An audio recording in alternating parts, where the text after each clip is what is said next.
Hello, my name is Ben Campi, and as part of my postgraduate history module called Food History in a Global World, I'm going to be doing a project on the nature and history of the British roast beef dinner. Now, many people might rightly ask why exactly I'm doing a beef dish rather than a lot of the other types of meats that people like in a roast, such as lamb or turkey. And I understand that we all have strong opinions about what goes best with this type of cuisine.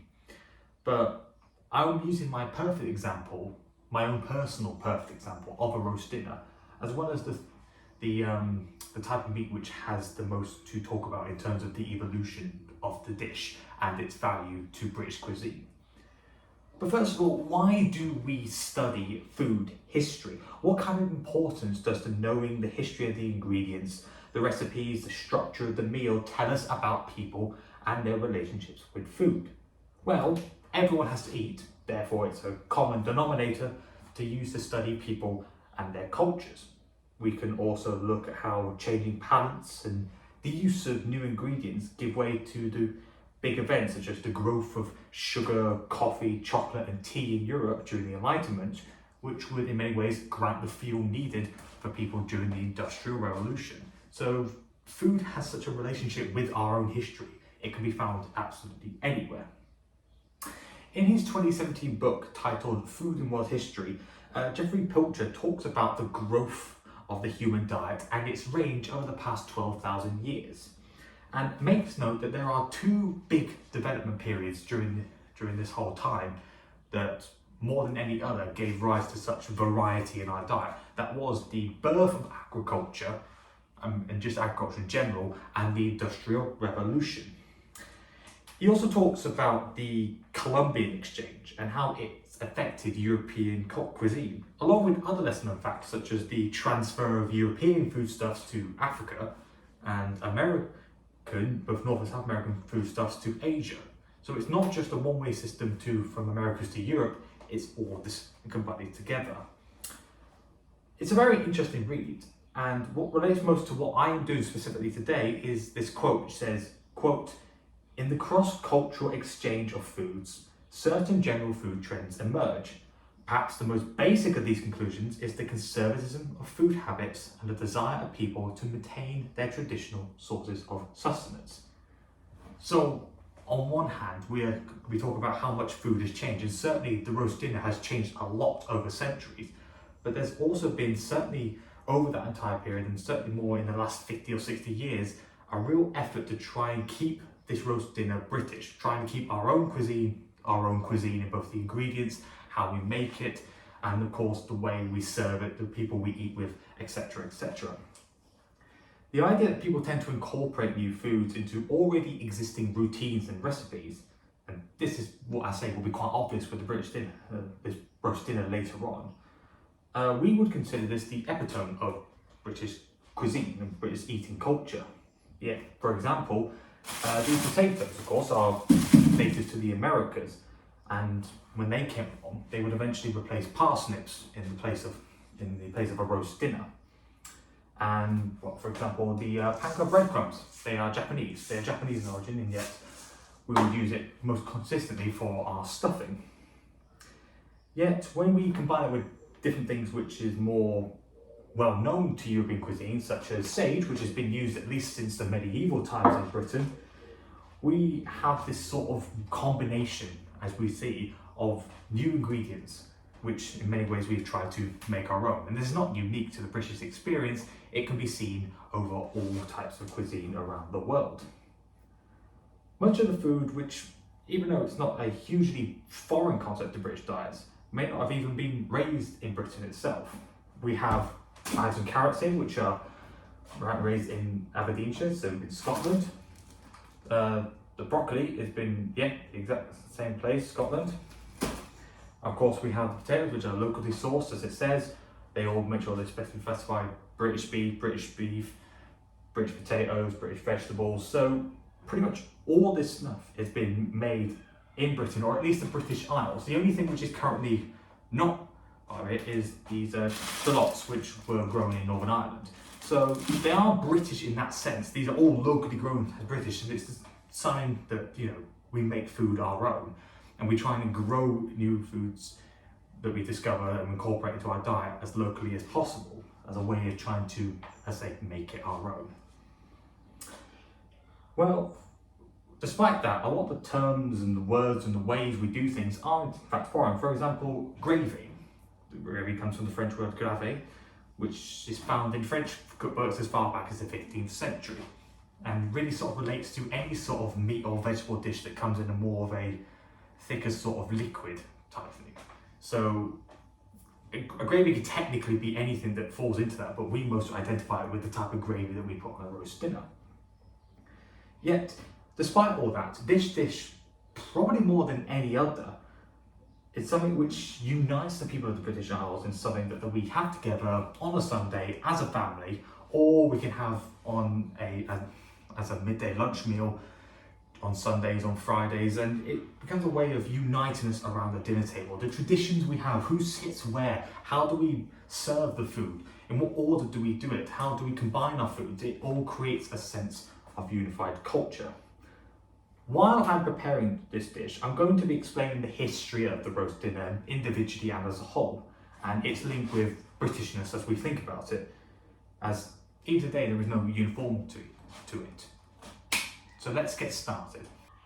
Now, I like to prepare my ingredients before I start cooking, and then prepare it into its new form when they'll be added to the dish, just so I'm not rushing around later. But that gives me more time to kind of explain about each of these ingredients and their sort of their place in the dish. To start off with, what is the origin of the roast dinner as we know it? Well, and why has it become the key part of the British diet? Like most important recipes in Europe, it comes from a period where people would sort of largely eat meals together after their Sunday church service. It was a regular service that of course they would attend to, and it would give them sort of a reason for why not eat together as well, especially on quite a holy day. And because it was also traditional, of course, this was at the time when British traditions were Catholic, and like in a lot of Catholic countries, it's traditional, I say, to fast before they go to the church service. So that's why they would have a larger meal later in the day. And so not just part of Catholic, but also part of a lot of Anglican practices, there would typically be no red meat on Fridays. But fish would be consumed in large portions, which gave rise to the term Fish Fridays, and perhaps could explain why fish and chips certainly became quite so popular. But moving on back to my original point, the origin of the roast dinner as we know it varies depending on the sources you look at.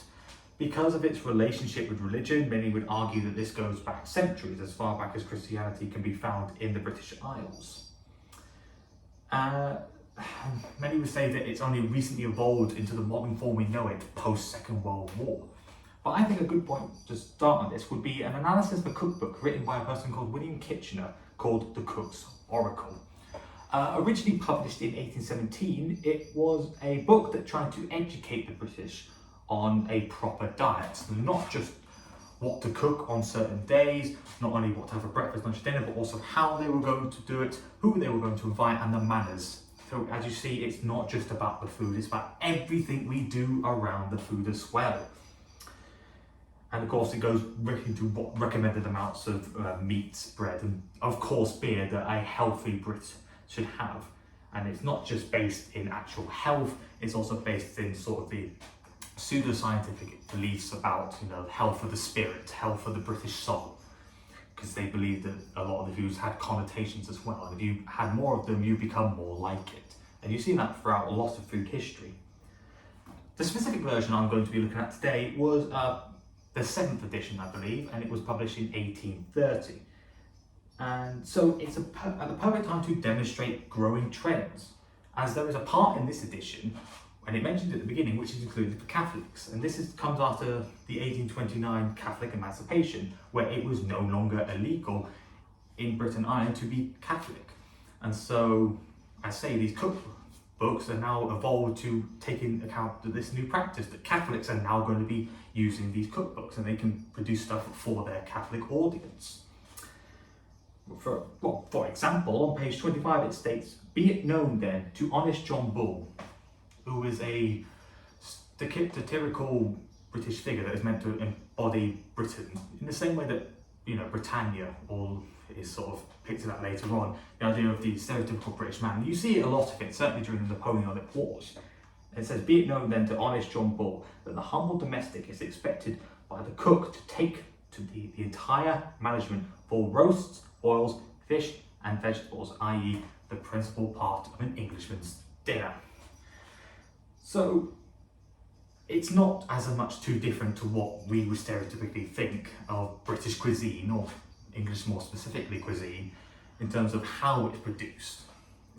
So it goes on to say that sometimes ideas are cemented and they stick with us because people don't think there's any reason to change it, and sometimes they evolve.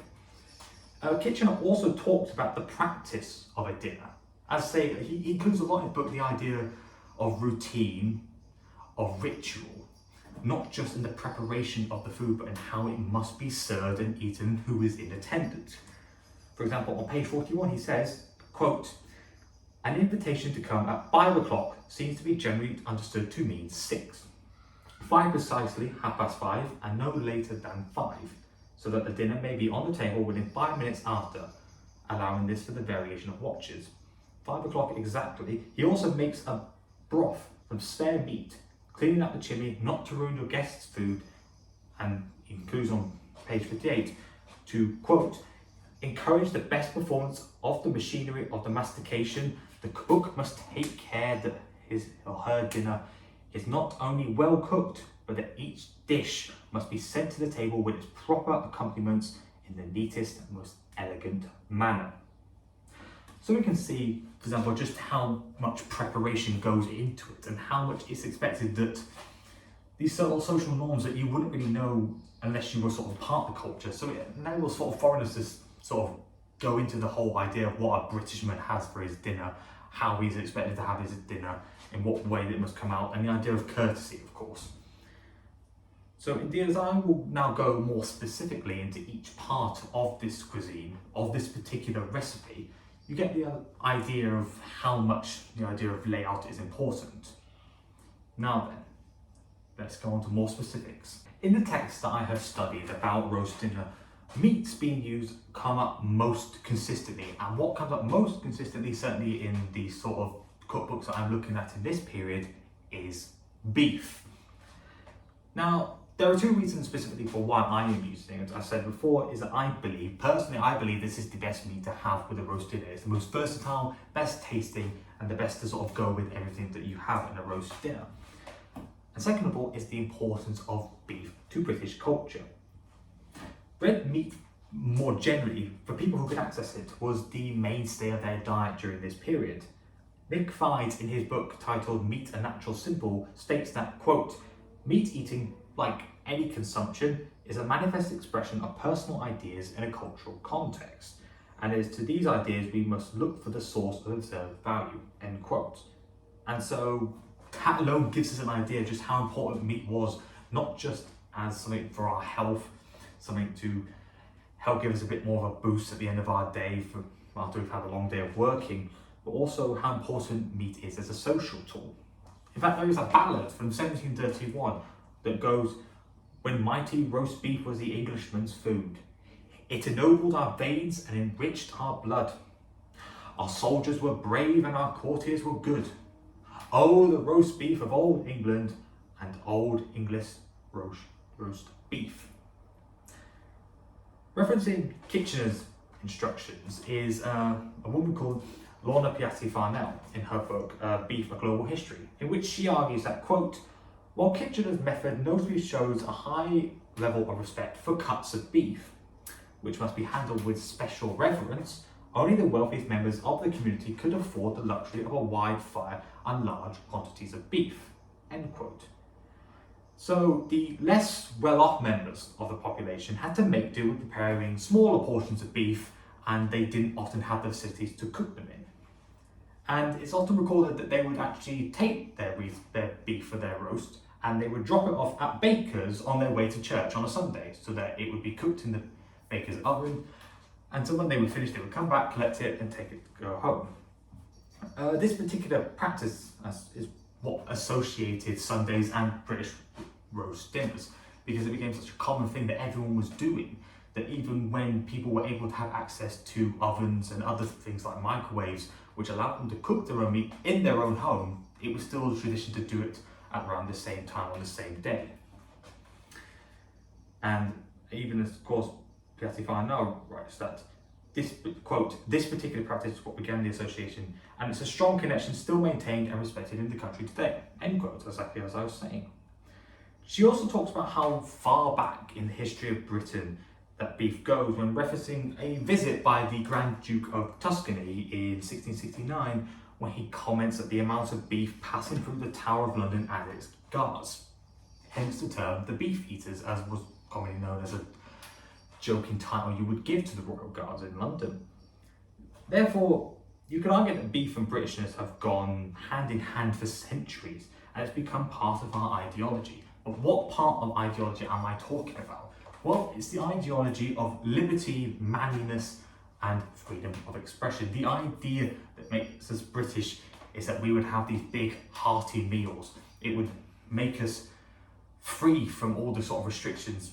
And as we know, a lot of British culture, certainly as we go to the, I'd say, 17th, 18th century onwards, is more about this idea of exceptionalism, of Britain of a land of freedom, freedom of expression, freedom of religion, compared to the more autocratic monarchies that existed on the continent. And beef was seen as this ideal form of meat for the liberty of the soul. Yet, as we say, the Britishness of the entire dish does come quite into question. And next, I'm going to be moving on to potatoes.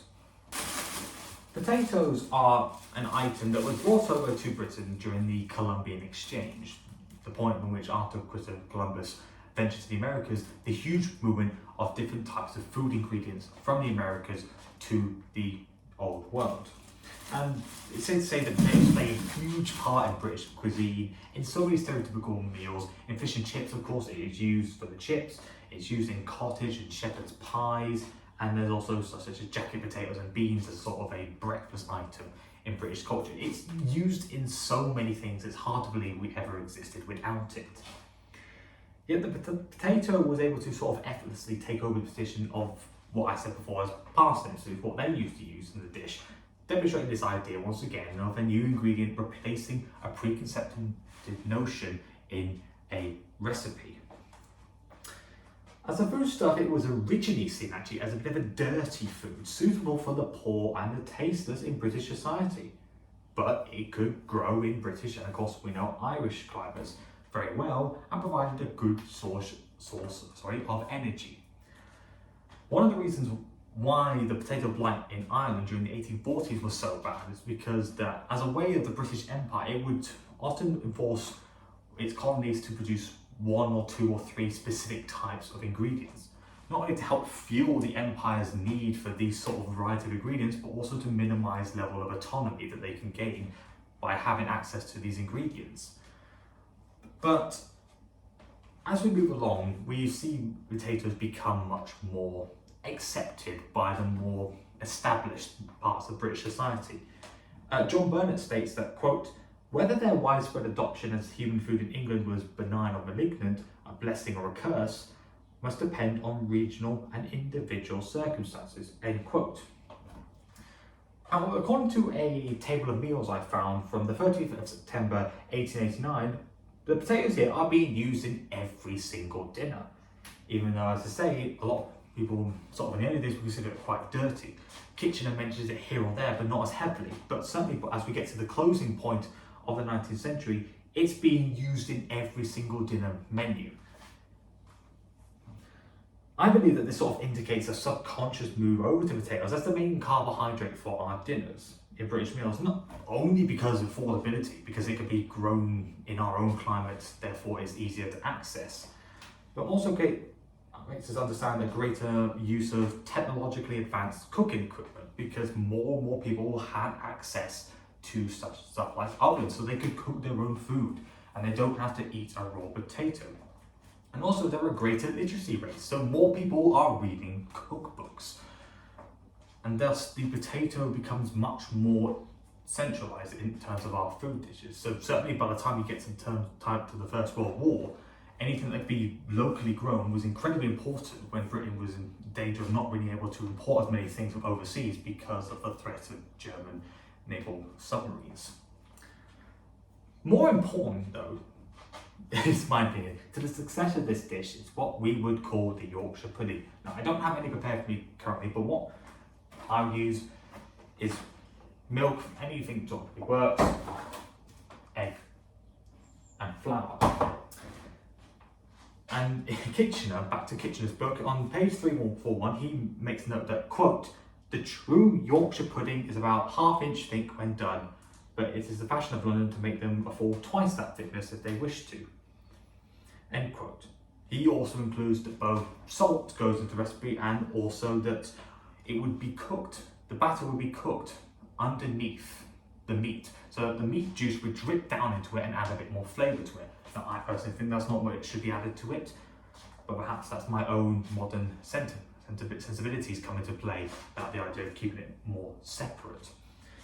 And even in Malton in North Yorkshire, there is a recipe that is literally plastered onto the side of the building, written by Hannah Glass in 1747, who was a huge gourmet cook during her days, and it makes more or less the same sort of argument for what goes into a Yorkshire pudding that Kitchener does and what I've just suggested. So we get an idea of both the importance of the Yorkshire pudding as part of the dish, but also how it has changed. During the 18th and 19th century, salt and meat were considered much more important to the British diet, which is probably why it was being used in as many dishes as possible, whereas in our own modern day we're much more conscious of the amount of salt, sugar, and how less of red meats we need to have in order for our own diet, and the more carbohydrates and vegetables we need. But the whole concept of a Yorkshire pudding has more or less stayed the same since 1747, so nearly 300 years. It is important for this food, especially in Yorkshire, because it makes a perfect recipe with permanent structure in order to describe a person's ideal way of cooking. But moving on to other parts of it, as I stated, we have moved into a day and age when vegetables are much higher on the level of importance than they probably would have been in years past.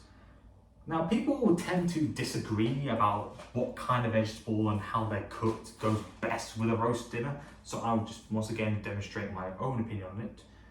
I've gone for some broccoli and I've gone for some carrots. Some people may choose peas, some people choose Brussels sprouts, some people choose cauliflower, etc, etc.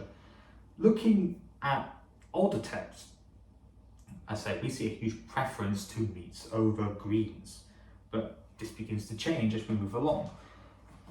Back to what you were saying, Burnett would argue that, quote, increased purchasing power resulted in a growing consumption of the protective or health foods at the expense or in the addition of the cheaper cereals of energy foods. Meat, butter, eggs, fruits and vegetables were the food in which demand increased most rapidly, and these were precisely the foods which the British farmer could produce more easily with competition with agriculturists overseas. End quote. Now, that's quite a mouthful of a quote.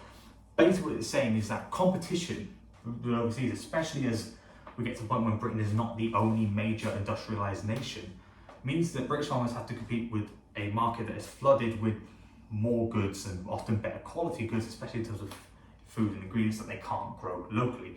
The dismantling of the empire also affects what we can get as easy. So anything that can be sort of grown locally is much more important to us and becomes much more cementing the idea of being grown in British soil, grown in a British recipe, being cooked in a British way. It's a British dish. And I say this is not unique to Britain. This is on any cuisine you can find around the world has that sort of element to it. But of course the specific ones I'm using is my personal preference, and I prefer it to be roasted rather than boiled. Whether that's a personal preference that comes from my own culture of things, like my dad's from Yorkshire, my mother's from London, maybe they have cashew peanuts on it, maybe there is some regional context of it, it's not really that well known, but having an abundance of variety in the ways we can cook things certainly helps to enhance a dish and make it much more personalised. Now, Broccoli itself, I'm going to talk more specifically about the ingredients. Broccoli was created for breeding of certain plants found in the northern Mediterranean area and kind of spread by the Roman Empire, although it only arrived in Britain in its current form in the 1700s and became a dish that could be very much, I say, look, if it was could be grown locally, it would be much more readily accepted than stuff that perhaps could not be grown as locally. Carrots are a bit more complicated because relatives of carrots create things such as parsley and stuff like coriander. But the actual carrots that we know of, as in like the elongated orange carrots, the actual breed of carrot comes from Afghanistan, but the actual orange of the orange carrots is grown by Dutch farmers during the 18th century, I believe. So it shows you in what way things evolve through different cultures. They don't just originate in a place, move to another place and then change there. Sometimes they can originate in a place, move to a place, change there, move to a place, change there, move to a place and change there. Food spreads like ideas and it changes over time to adapt to local palates. In a book written by, written by the 18th century lawyer and gourmet Thomas Walker, in a book called Eating and Drinking, an Anthology for Epicures, it states, quote, "One of the greatest luxuries in dining in is to be able to command plenty of good vegetables well served up. But this is a luxury vainly hoped for at set parties. The vegetables are made to figure in a very secondary way, except indeed whilst they are considered as great delicacies, which is generally before they are at their best, excellent potatoes, smoking hot and accompanied by melted butter of the first quality, would alone stack merit for any dinner." End quote. So constantly people throughout the centuries that are cooking change their opinion on what in terms is available to people. At the time, vegetables were much harder to acquire. A lot of vegetables and fruits were hard to acquire during this period, and meat was, of course. So it takes account that when you read cookbooks during this period, take it with a grain of salt. Who has access to it? Who can read it, of course, as I have stated with literacy rates, will of course affect exactly what happens. So, as Thomas Walker says, be careful with understanding that the way cookbooks are and what people actually ate is much more different than you would expect. And there are other ways you can obviously sort of analyse this. However, back to vegetables. During the 20th century, vegetables became much more common in our diet due to, I say, a higher level of domestic product, a high level of trade between Britain and its empire and other nations, of course, and especially in the period of the post-ration period from 1954 onwards, we see a huge growth of foreign food outlets, and thus a greater variety of ingredients which are being brought over in huge quantities. Now, bear in mind, these ingredients are not foreign to Britain. They have known these ingredients for a long time, but in this huge variety that they have come in terms of like the amount that is coming in and what dishes they're being put into and how many Britons can have access to it, it's something completely new. And of course, as we know from different types of takeaways such as Chinese and Italian, they adapt to the country that they live in. And so a Chinese restaurant will be different in Britain and than it is from France, and it will be from Spain, than it will be from America.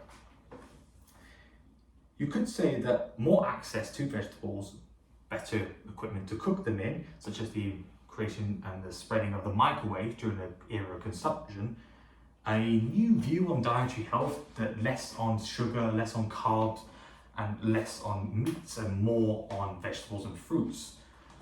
And a sort of what I say to ensure that British cuisine is kept pure, all led to this greater involvement of vegetables in a roast dinner. Moving on to the more miscellaneous, I suppose, products of the roast dinner, I personally don't agree with anything sort of dairy heavy like cauliflower cheese, even though I love cheese as a product. But other than really involving it in the Yorkshire pudding, I wouldn't have it so much in a roast dinner. Yes, I do like to make homemade stuffing alongside Yorkshire puddings, and what I add is butter, panko breadcrumbs and sage. Mix those together with a bit of hot water. They can create a nice compound shape of stuffing.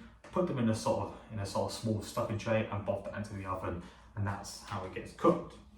The stuffing I typically use, you can use meats for the stuffing, you can use onion for stuffing, but as I said, I use Scallion shallots, of course, or shallots, sorry, one of the two. I'll get there eventually. And this one was more, like I said, this one was more locally grown in Belfast, Northern Ireland. The breadcrumbs, despite being of Japanese origin, was more locally grown in the UK. So you can see another sense of the idea of trying to make this. This is a British grown, despite its origins being from outside the British Isles. As a herb, sage has been widely used across Europe in both recipes and also for medicinal uses for quite a long time, with much evidence pointing towards ancient Rome as the source, along with the concept of stuffing itself also being from the same pre-existing culture. Yet its importance in the roast dinner, more specifically in the British context, is quite blurry, since it's been staple of many European dishes, particularly in the north of Europe, for centuries.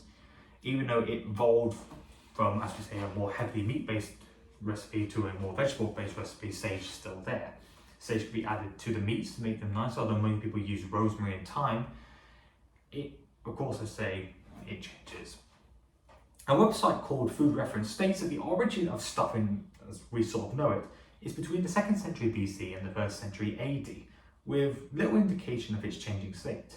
Much of food history has unfortunately been lost to time, but from what we guess, the Romans sort of employed a lot of stuffing fruit meats, which continued. We see that during the time of the Tudors, during the times of the Stuarts, and of course in the Georgian period, the idea of using many meats to stuff into it, and that sort of gives an idea of where pie comes from.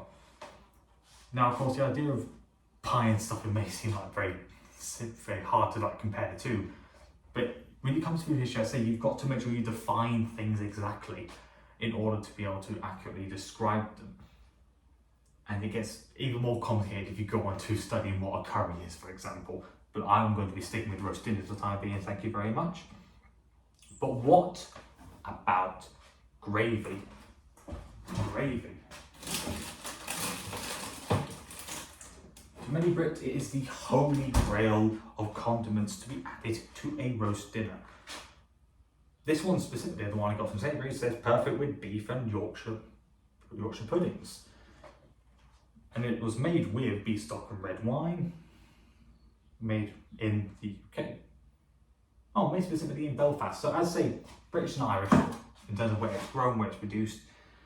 And as I say, the word comes from the French word grave, and it's been existed around for many centuries. A particular person called Eliza Acton, from 1845 onwards, she produces her own cookbook, so later than Kitchener, but still within the same sort of time period for the culinary taste. She states that, quote, gravies are not often required either in great variety or in abundant quantities when only a moderate table is kept, and a clever cook will manage to supply at a trifling cost all that is generally needed for plain family dinners, end quote. And as hard as it is to sort of specifically narrow down exactly how the ingredients come in, what they use, you can see how much the idea of food being added together with the routine of the family dinner. It's for how much it gets added, what is considered appropriate for what is added. For plain dinners, for open dinners with guests, you have to change how much you add, what specific ingredients you add to it. It goes on and on. And it's nice that even the Victorians seem to prefer ease of access in preparing private meals among the family, and agree that it's sort of the quality over quantity approach when it comes to the gravy. You don't add too much, which, despite the fact that you could argue that a curry is a gravy in terms of its sauce, many people prefer thicker sauce, maybe prefer less sauce, maybe people like enough sauce that they can have with rice, or dip nani, which people prefer less sauce. And then, as I say, gravy in this context is regarded as very important. Convenience and use of sauces and gravies have been increasing ever since the release of Eliza Acton's cookbook throughout the 1840s and 50s. As we go into the post-war period, commercialisation takes part, and specific companies begin to advertise these things. More specifically, Bisto in the 60s advertises gravy for kids, saying that everyone should have it, creating the idea that it is a cemented part of British culture. It is British stock-based, grown from British meat, on British term, it's part of the British dish. And as we evolve furthermore into the 80s, when convenience and easy use foods such as microwavable foods start to come out, this continues to go on. Bicester was advertising as both simple and delicious, and it was marketed to a growing population where we have the traditional housewives that we would see in Acton's Day who would be cooking from the recipe cookbook, did not have as much time to prepare proper ingredients as they were most likely working as well, and so they want to focus more on convenience. And it's something which has certainly continued into our day as well. And for many people, this symbolised modernity, using modern equipment like the microwave to create a ready-made meal that tries to narrow down what a roast dinner is as much as possible to make it easier to cook. And they would still include usually roast beef, potatoes, some veg, and a Yorkshire pudding or two. Now, I'm going to skip over the long process of preparing all of this, and I will instead come back when I have completed the dish with some final words before I conclude this project. Right, I have returned and the final product is here. I did a little bit of help if that was not at all obvious because it's quite a large undertaking. We have the stuffing, broccoli, we have the carrots with the roast potatoes, Yorkshire puddings, which I actually decided to add a bit of the beef juice to it, just like Kitchener put in his recipe, and well, who knows how they'll taste. I'm not going to try them now, I'll leave that for later. Got the gravy, and we got the roast beef. Slightly small on the portion size than I expect, but it's only for 3 people as opposed to my usual 5, which is fantastic. Anyway, needs more for me. Other than that, 2 more things I want to say. First of all, I did use some garlic on the meat. Had a bit of crushed garlic on it. Garlic is traditionally was used for medicine in places like ancient Egypt, ancient Rome, ancient China. In terms of China, it was used definitely in culinary art. It was considered a bit of a rare bit of spice to add to things. And in Europe, it was thought that not only was it going to help you do manual labour in heat, but also thought it could cure smallpox. Garlic cloves themselves come from West Asia, but there's a lot of garlic such as crow garlic, which is native to Britain, and their leaves can be used to add a bit of garlic flavour to the dish, although they can grow as weeds sometimes, and as said by the Royal Horticultural Society. I also used olive oil for a lot of the cooking. Olive oil is Mediterranean, Middle Eastern, and has been around since the Bronze Age and the Hellenistic Age. Olive oil itself was brought to Britain by the Romans. However, because of the fact that olives could not be grown locally, butter was preferred for thousands of years. However, over recent decades, olive oil has found to not only been grown but also be harvested and ripened within Britain, and so a lot of private trusts have been doing that as well. In a specific discussion about fish and chips, Pani Panikov states that, quote, with the arrival of overtly foreign foods in the 1950s and 1960s, especially sold by Italian, Chinese and Indian restaurants, British public opinion became increasingly unconscious of its own food, and found that in the simplistic stereotypes which surround popular discussions of food and its link to national identity, Britons fell back on what appeared to be the national dish, which, despite being talking about fish and chips, was talking about roast dinner specifically. So we begin to understand why things changed in the post-war years about what we consider to be British.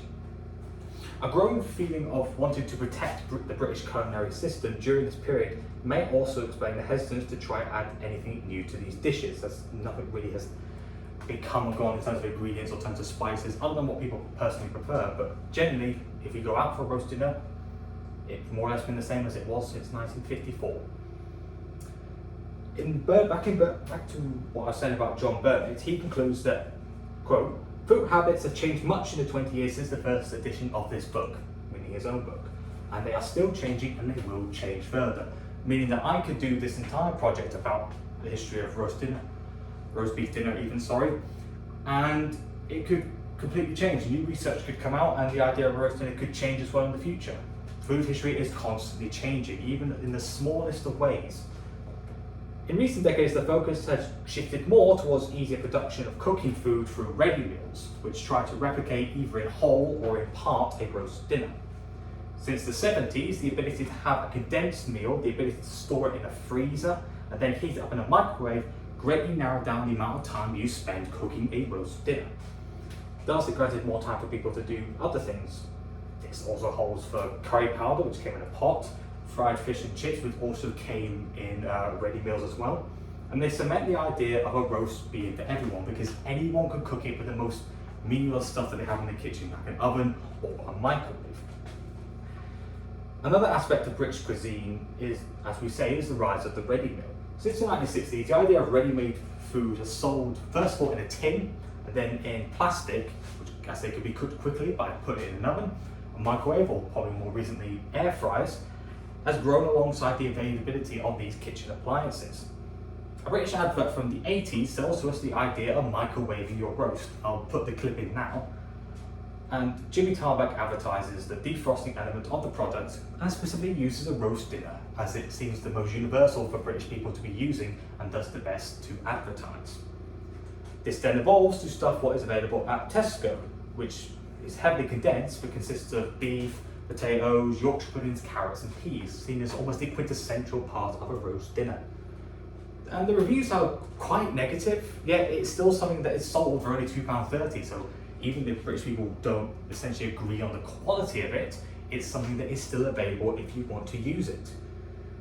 And so the roast dinner, like most foods, is not independent of the growing capitalist viewpoint of food, of creating food with the cheapest production methods possible. And thus, it's subject to it, and perhaps not all of us accept that we use it, but at the same time, we do use it. The roast dinner has become a fixed feature of British cuisine, despite being varied in its contents, the way you cook it, and who you invite to the meal. Very similar to the way we treat curry, for example, but I have talked long enough in this video, and curry requires its own separate project in order to truly analyse. Whether or not this ends up being the truth for the whole of food history, or maybe it's just British food history in particular that's complicated, but well, I say it's hard to tell unless we dive into them individually. But it does show to you truly that food history is not just about the food product. It's about nutrition, ingredient origin, the appliances you use to cook, the people you invite to eat with you, the way you serve it, the things that come before it, such as appetizers, the ones that come after it like dessert. It's about process, delivery, and relationships of food. That is what is food history, and that is what I believe is the British roast dinner. Thank you very much for watching.